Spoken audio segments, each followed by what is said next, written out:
Salut à tous, c'est Guillaume. Aujourd'hui, on se retrouve pour une nouvelle vidéo high-tech sur la chaîne et aujourd'hui, on va parler d'alimentation. Alors l'alimentation, c'est souvent l'élément que vous choisissez en dernier quand vous faites votre config gamer. Vous dites allez, carte graphique, processeur, la RAM. Et puis à la fin, vous regardez, vous dites bon, j'ai 1000 € de budget, il me reste plus que 60 €, qu'est-ce qui rentre dedans? Ça, c'est la pire chose à faire parce que au final, l'alimentation, c'est l'élément le plus important dans une config gamer. Même si le processeur, la carte graphique, ça va faire changer les performances du PC, une bonne ou une mauvaise alimentation, ça va avoir des conséquences sur la sécurité, on va dire, du PC. Si vous avez le moindre souci électrique chez vous, votre alimentation, c'est elle qui va faire que votre PC va résister ou non à ce souci. Et c'est pour ça que c'est très important de prendre une bonne alimentation, parce que vous pouvez acheter une 4090, si vous vous retrouvez avec une alimentation pourrie qui va vous faire cramer votre PC au moindre souci électrique, votre 4090 et votre 13900K ne vous serviront plus à rien. Donc c'est très important d'avoir une bonne alimentation. Aujourd'hui, je vais vous expliquer en 8 étapes comment bien choisir son alimentation. Alors d'ailleurs, cette vidéo, elle est sponsorisée par Corsair. Vous avez dû voir les boîtes à ma gauche et à ma droite, que des alimentations Corsair, c'est eux qui m'ont envoyé ces alimentations. Donc je vais vous présenter toutes les choses importantes à vérifier pour choisir une bonne alimentation. Pour info, je vous mettrai aussi les modèles qui selon moi sont les plus intéressants chez Corsair. Et vous retrouverez aussi dans tous les cas dans la description d'autres marques et d'autres références qui sont validées et qui selon moi sont des bonnes alimentations. Donc après ce sera en fonction de vos budgets, parce que quand on a un budget illimité, on peut prendre des très bonnes alimentations. Et c'est sûr que quand on a, je sais pas, par exemple un budget de 800 € pour sa config, on peut pas se permettre de prendre les alimentations les plus haut de gamme, donc il faut faire quelques petits compromis. Alors j'espère que cette vidéo va vous plaire. Si c'est le cas, comme d'hab, n'hésitez pas à mettre un pouce bleu, pensez à vous abonner si c'est pas déjà fait. Et du coup c'est parti, on commence tout de suite avec l'étape numéro 1 sur comment choisir son alimentation. Donc la première étape, ça va être le format, les dimensions de l'alimentation. Il faut que l'alimentation rentre dans votre PC. Ça c'est la chose la plus importante. Si l'alimentation ne rentre pas, ça posera problème. Alors pour info, il y a plusieurs formats qui existent pour les alimentations, mais globalement, on va dire que les deux les plus répandus, vous avez le format ATX, donc c'est ce format-là. Ça, c'est ce qui est le plus répandu et c'est ce qu'on a dans la quasi-totalité des PC. Mais il y a un autre format qui est pas mal répandu aussi, c'est le format SFX. Donc là, je vous montre une alimentation, c'est la SF850. Et regardez la différence de taille entre ces deux alimentations. Vous voyez qu'il y en a une qui est beaucoup plus petite. Alors pourquoi est-ce qu'on a ces deux formats-là, par exemple, qui existent? Alors il y a d'autres formats, hein. Vous avez des formats encore plus larges, des formats plus longs, voilà. Mais globalement, c'est les deux les plus répandus. En général, on part sur une alim en SFX quand on fait une petite config. Vous savez, les configs avec des cartes mères en mini ITX ou avec éventuellement des cartes mères en micro ATX. Souvent, on met ça dans des petits boîtiers et c'est des boîtiers qui parfois n'ont pas d'emplacement ATX et il faut mettre du SFX au niveau du format. Donc ça, c'est la première chose importante à regarder. La config que vous allez faire, est-ce que c'est une config classique? Est-ce que le boîtier que vous avez choisi, il accepte des alimentations ATX ou est-ce qu'il vous faut un format un peu particulier? Regardez aussi la longueur parce que vous verrez que la longueur d'une alimentation à une autre, je vous montre un exemple là, nous avons deux alimentations ATX, mais vous voyez qu'il y en a une qui est plus longue que l'autre. Donc il faut aussi penser à regarder la longueur des alimentations pour être sûr que ça rentre. Et prenez toujours en compte que si vous avez un cache alimentation dans votre PC, plus l'alimentation va être longue, moins il y aura de place pour cacher les câbles dans le cache de l'alimentation. Ensuite, l'étape numéro 2, ça va être quelle puissance vous avez besoin pour votre alimentation. Combien de watts il faudra pour votre alimentation pour que le PC tourne correctement. Alors il y en a beaucoup qui stressent un petit peu et qui ont tendance à prendre des très grosses alimentations. Souvent il y a des gens, ils ont besoin, je sais pas, de 700 watts, ils prennent 1200 watts. En soi, c'est pas un souci parce que prenez en compte que si vous prenez, je sais pas, une alimentation là de 850 watts, c'est pas une alimentation qui va consommer à votre prise tout le temps 850 watts. Si votre PC, à un moment, il est sur Windows et vous faites rien, il a besoin, je sais pas, de 120 watts, elle ne va consommer que 120 watts. Donc le fait de prendre plus en puissance, c'est pas un souci. Ça permet en plus, des fois, quand on sait par exemple qu'on a besoin d'une alim, mais que plus tard on va prendre une grosse carte graphique, on peut prendre un peu plus, comme ça évite d'avoir à changer l'alimentation quand on fera l'upgrade. Donc sachez que le plus important, c'est d'avoir suffisamment de puissance, mais si on surdimensionne et qu'on prend beaucoup plus que prévu, alors ça va vous coûter plus cher, mais c'est pas un souci en soi, ça va pas créer de problème, et vous n'avez pas surconsommé avec votre PC, étant donné qu'il va consommer que ce dont il a besoin. Alors moi, comment je fais pour savoir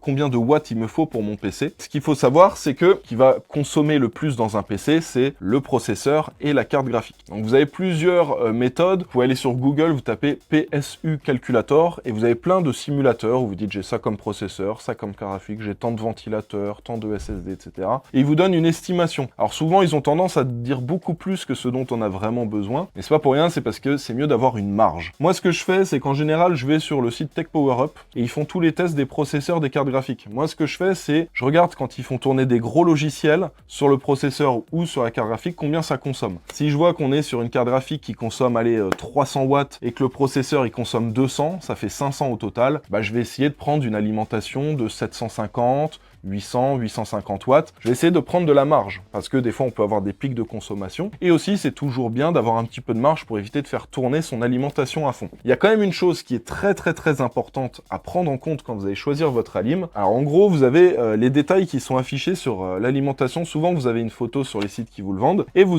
voyez qu'il y a plusieurs rails. Et il y a un rail 12 volts, à chaque fois ça vous précise la puissance qu'on va avoir dessus. Vous avez par exemple le rail 3,3 volts plus 5 volts qui a 150 watts de puissance sur celle-ci, et on a le rail 12 volts qui a 850 watts de puissance. C'est sur le rail 12 volts qu'on va taper quand le processeur et la carte graphique vont consommer. Ça veut dire que c'est le rail 12 volts qui est le plus important. Vous voyez que là on est sur une alimentation 850 watts et on a 850 watts sur le rail 12 volts. Donc là c'est très bien, ça c'est validé. Par contre je vais vous donner l'exemple d'une autre alimentation. Alors ça c'est une alimentation à 20 € là que j'ai acheté sur Amazon, une alimentation un peu pourrie. Je vous donne l'exemple là pour le rail 12 volts. Donc on est sur une alimentation officiellement de 500 watts et on voit que pour le rail 3,3 volts plus 5 volts on a 160 watts et à côté de ça pour le rail 12 volts on a 336 watts. Ils accumulent les deux, ça fait 500 watts. Le souci, c'est que nous, ce dont on a besoin pour alimenter le processeur et la carte graphique, c'est le rail 12 volts. Et le souci, c'est que là, on n'a que 336 watts. Donc autant vous dire qu'avec ça, ça va poser souci si on prévoit pas de marge. Surtout, c'est important d'avoir la puissance max sur le rail 12 volts. Donc faites bien attention à ça. Dans tous les cas, vous avez des images là qui s'affichent où ça vous montre à quoi ressemble l'étiquette. Et dans tous les cas, dès que vous achetez une alimentation, que ce soit sur Amazon, sur LDLC, etc., en général, vous avez une photo de cette partie de l'alimentation où on voit le détail avec combien on a de puissance sur le rail 12 volts et c'est ça qui est le plus important. Dans tous les cas, gardez bien en tête que si vous ne prenez pas assez de puissance, imaginons qu'à certains moments votre PC il va consommer 600 watts et vous avez pris une alimentation de 500, qu'est-ce qui se passe? Le PC s'éteint. Si vous voyez que votre PC s'éteint sans raison et que c'est au moment où vous lancez des gros logiciels, des jeux, etc.,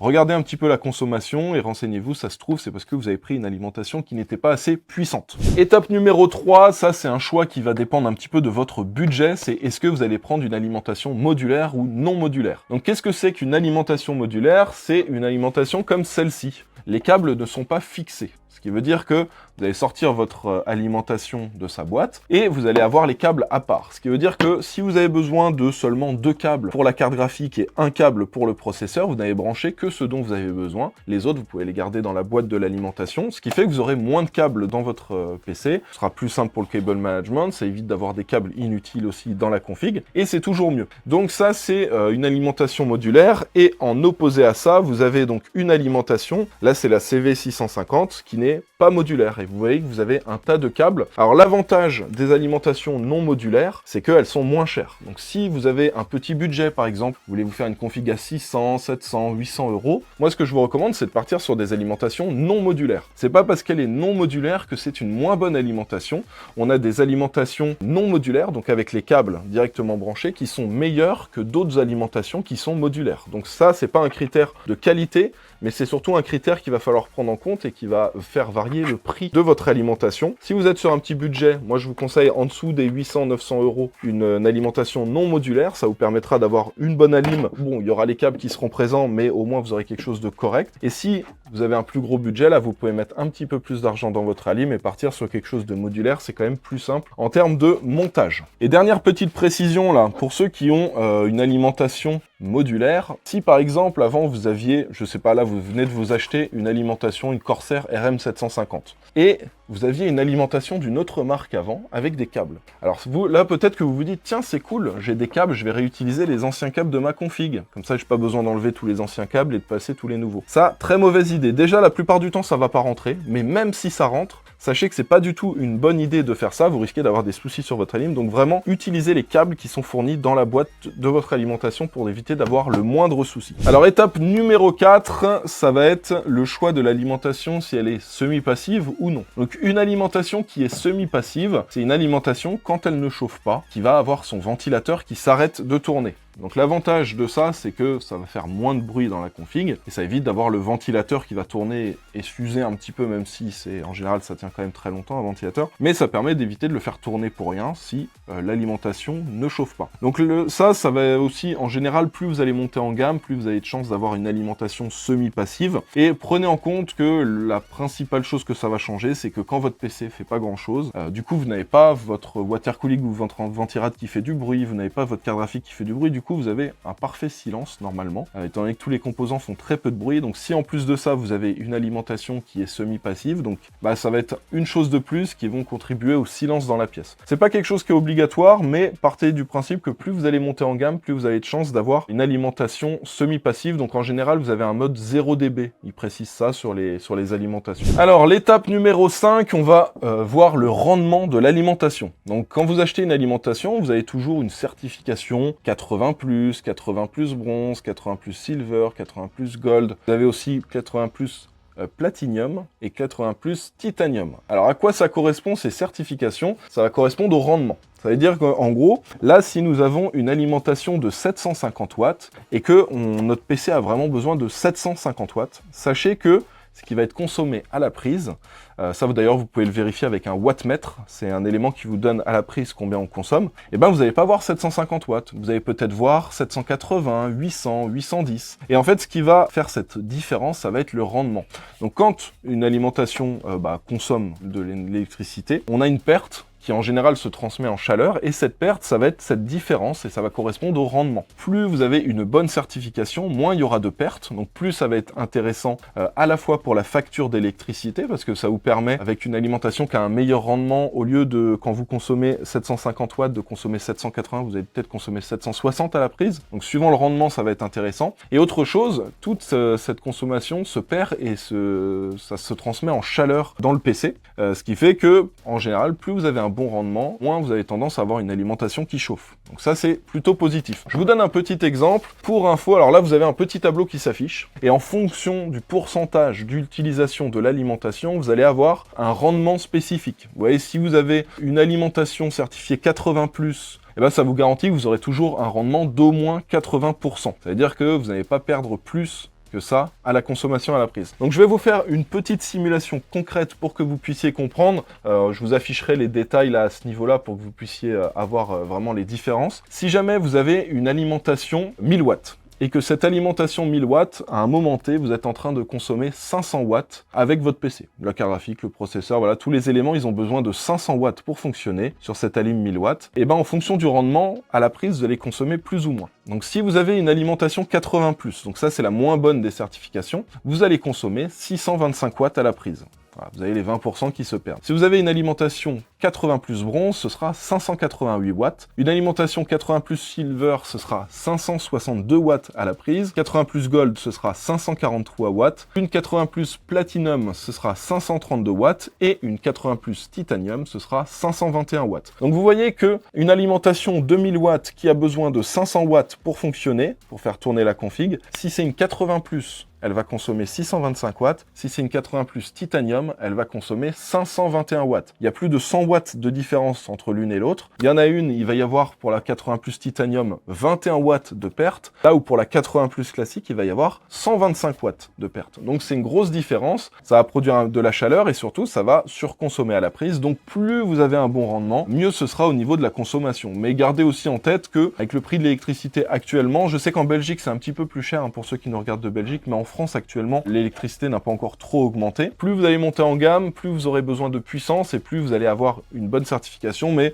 moi, j'aime bien partir sur du 80+ gold pour mes alimentations parce qu'en général, ces alimentations-là sont pas super chères. En général, ça évite d'exploser les prix et en général, on arrive à avoir un rendement très correct. Donc, quand on a du 80+ gold, sans exploser le budget. Dans le cas où on part sur une config très haut de gamme, vous voulez vous faire une config, je sais pas, avec une 4090, avec un gros processeur qui consomme consomme beaucoup par exemple, et bien là ça peut être intéressant de partir quand on a un gros budget sur une alimentation un peu plus chère, un peu plus haut de gamme et avec une certification meilleure, genre du 80+ Platinum ou du Titanium. Prenez aussi en compte que quand vous prenez des alimentations SFX, donc les petits formats comme ça, je vous l'ai dit, la perte qu'on va avoir, les watts qui vont être perdus, ça va, via l'effet Joule, se transformer en chaleur. Donc la chaleur, c'est ce qu'on essaie d'éviter quand on a une petite config compacte. Donc en général, si vous prenez une alimentation SFX, là, va falloir mettre le budget pour prendre une alimentation qui a un bon rendement. Parce que si vous avez 100 watts de perte et que ça se dissipe dans la configuration, déjà que c'est pas facile de refroidir une petite config en mini TX. Si en plus de ça, vous lui rajoutez 100 watts de perte via l'alimentation, c'est pas très très bon. Donc en général, SFX, alors c'est toujours bien d'avoir une bonne certification pour son alimentation ATX, mais le SFX, c'est très très très important.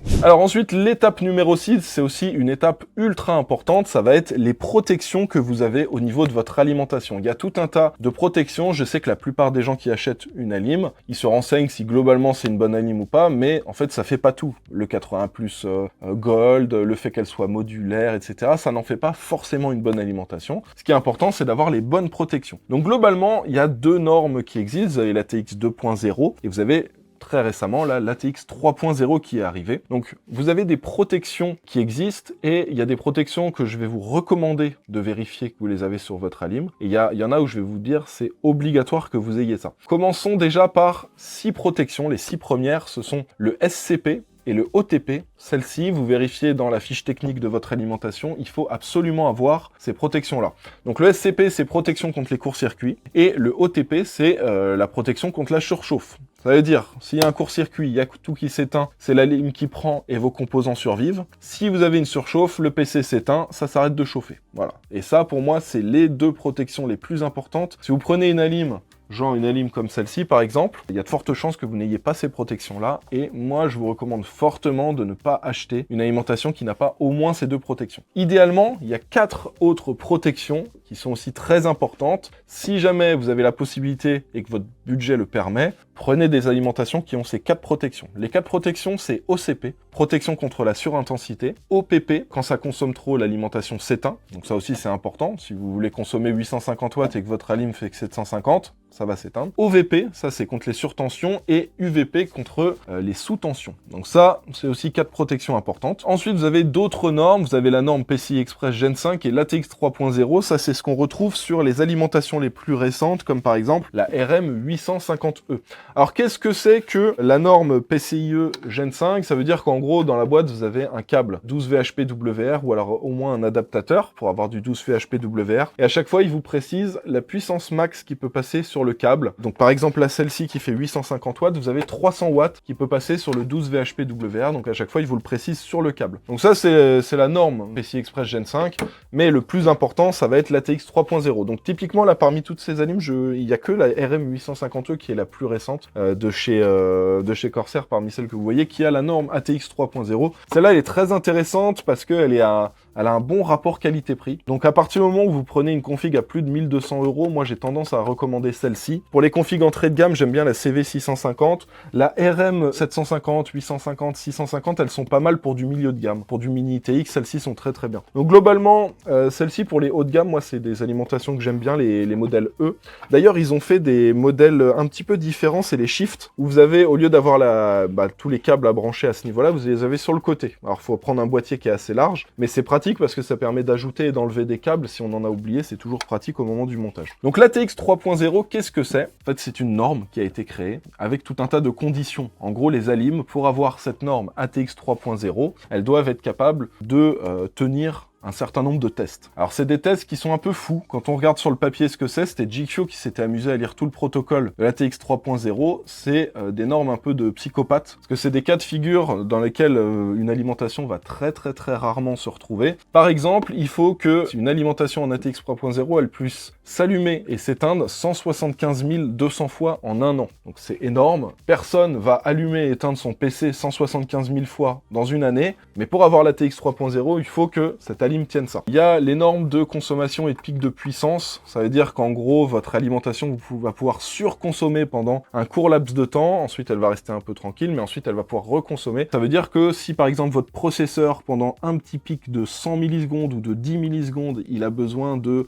600 watts au lieu de 300, va falloir que la lime, elle soit capable de lui fournir ça. Donc l'ATX 3.0, on va dire que cette norme, quand une lime a la norme ATX 3.0, ça veut dire que tous ces tests sont passés, et c'est plutôt bon signe pour la qualité de cette alimentation. On va dire que vous pouvez voir ça un peu comme un signe de bonne qualité pour une lime. Donc je vous donne l'exemple concret là pour les surconsommations. En gros, pendant 100 microsecondes, vous pouvez avoir un pic à 200% du power max. Ça veut dire qu'une alimentation comme celle-ci, qui fait 850 watts, pendant 100 microsecondes, elle peut consommer 1700 watts. Mais juste 100 microsecondes, hein, donc c'est très très court. Et ensuite, pendant 900 microsecondes, elle peut repasser à 850 watts en consommant à fond 850 watts. Et ensuite, elle peut à nouveau remonter à 200%. Donc vous voyez, en gros, ces alimentations, elles sont faites quand même pour bien tenir, et c'est des normes qui sont gages de qualité pour ces alimentations-là. Donc quand vous voyez ATX 3.0, normalement, c'est plutôt gage de bonne qualité pour l'alimentation. La 7e étape pour choisir son alimentation, vous allez regarder la garantie constructeur. Partez du principe qu'un constructeur qui dit « mon alime, elle est garantie 7 ans, elle est garantie 10 ans, elle est garantie 5 ans », voilà. Plus la garantie va être grande, plus ça veut dire que le constructeur, il est sûr de lui. Si par exemple Corsair, ils vous sortent une alime et ils disent « elle est garantie 5 ans » ou « elle est garantie 7 ans », en gros, ils sont sûrs d'eux. Parce que s'ils vous garantissent une alimentation 7 ans et qu'ils savent qu'il y a de fortes chances qu'elle ne tienne pas 7 ans, bah en fait, ça va leur coûter très cher en SAV, en changement de matériel, donc ils ne le font pas. Ça veut dire que quand un constructeur vous dit « mon alime est garantie 10 ans », bah ça veut dire qu'il est quasiment sûr que quasiment toutes les alimentations tiendront 10 ans. Et bon, on n'est jamais à l'abri d'une alimentation qui tient pas les 10 ans, mais ce sera mineur et du coup, ce sera quand même viable pour eux. Donc quand ils mettent une garantie élevée, 5 ans, 7 ans, 10 ans, vous pouvez prendre ça aussi comme un gage de qualité pour l'alimentation. Donc 5 ans, c'est déjà pas mal. Moi, je vous recommande de prendre des alimes qui ont au moins 5 ans de garantie. Et ensuite, si vous avez une alime qui a 7 ans, voire même 10 ans, là, vous pouvez y aller les yeux fermés. Ça veut dire que le constructeur, il est sûr de lui. Il a mis les meilleurs composants à l'intérieur. Ça vous garantit pas à 100% que vous aurez jamais de soucis avec. Mais en tout cas, vous pouvez partir du principe qu'il y a très très peu de chances que vous ayez un souci avec cette alimentation. Et enfin, maintenant, on passe à l'étape numéro 8, la dernière étape pour bien choisir son alimentation. Ça, c'est l'étape qui s'adresse aux plus flemmards d'entre vous, ceux qui ont la flemme d'aller sur LDLC, Amazon, etc., vérifier les paramètres, toutes les choses que je vous ai demandé de vérifier pour les alimentations. Sachez que je vous ai fait une sélection dans la description de marques et de modèles d'alimentation que je valide, que vous pouvez commander pour vos configs et qui sont normalement safe. Alors, vous n'êtes jamais à l'abri d'avoir une alimentation qui va sauter, mais normalement, ces alimentations-là, ce sont des alimes qui sont réputées pour être bonnes et pour pas avoir de soucis. Donc je vous mets tout ça dans la description, n'hésitez pas à aller faire un petit tour si ça vous intéresse. Et voilà, normalement, après avoir suivi cette vidéo, vous savez comment bien choisir son alimentation. Gardez bien en tête que l'alimentation, même si ça n'a pas l'air, c'est un des éléments les plus importants dans sa config. Quand on a une alimentation qui est défaillante, ça peut détruire tous les composants de la config. Autant quand on a un souci avec le pros ou un souci avec la carte graphique, à moins que ce soit des composants qui prennent feu dans le PC, normalement, ça casse pas le reste. Si vous avez un souci avec une alim, parfois, ça peut créer des soucis au PC tout entier. Donc c'est bien important de prendre une bonne alimentation fiable pour éviter de détruire son PC et puis aussi de mettre feu à son appartement parce que c'est des choses qui peuvent arriver. Donc choisissez bien votre alimentation, gardez bien ça en tête et j'espère que cette vidéo vous a été utile, j'espère qu'elle vous a plu. Si c'est le cas, comme d'hab, n'hésitez pas à mettre un petit pouce bleu. Pensez à vous abonner si c'est pas déjà fait. Merci encore à Corsair de m'avoir envoyé ces alimentations et d'avoir sponsorisé la vidéo. Donc normalement, ces alimentations, vous allez les revoir dans les prochaines semaines, dans les prochains mois. Dès que je vais faire un PC, je pense que je vais les intégrer dans les PC que je vais monter à l'avenir. Bon, on va se laisser pour cette vidéo. Si vous avez des questions, n'hésitez pas à les poser dans les commentaires. J'essayerai de répondre à un maximum de personnes. Et puis merci encore à tous ceux qui répondent aux commentaires, tous ceux qui s'entraident dans les commentaires, ça fait plaisir de voir ça. Donc merci à tous ceux qui sont à chaque fois dans l'espace commentaire pour répondre aux questions des gens, les questions auxquelles j'aurais pas encore répondu. On se laisse pour cette vidéo, on se retrouve dans quelques jours pour une nouvelle. En attendant, portez-vous bien. Ciao tout le monde!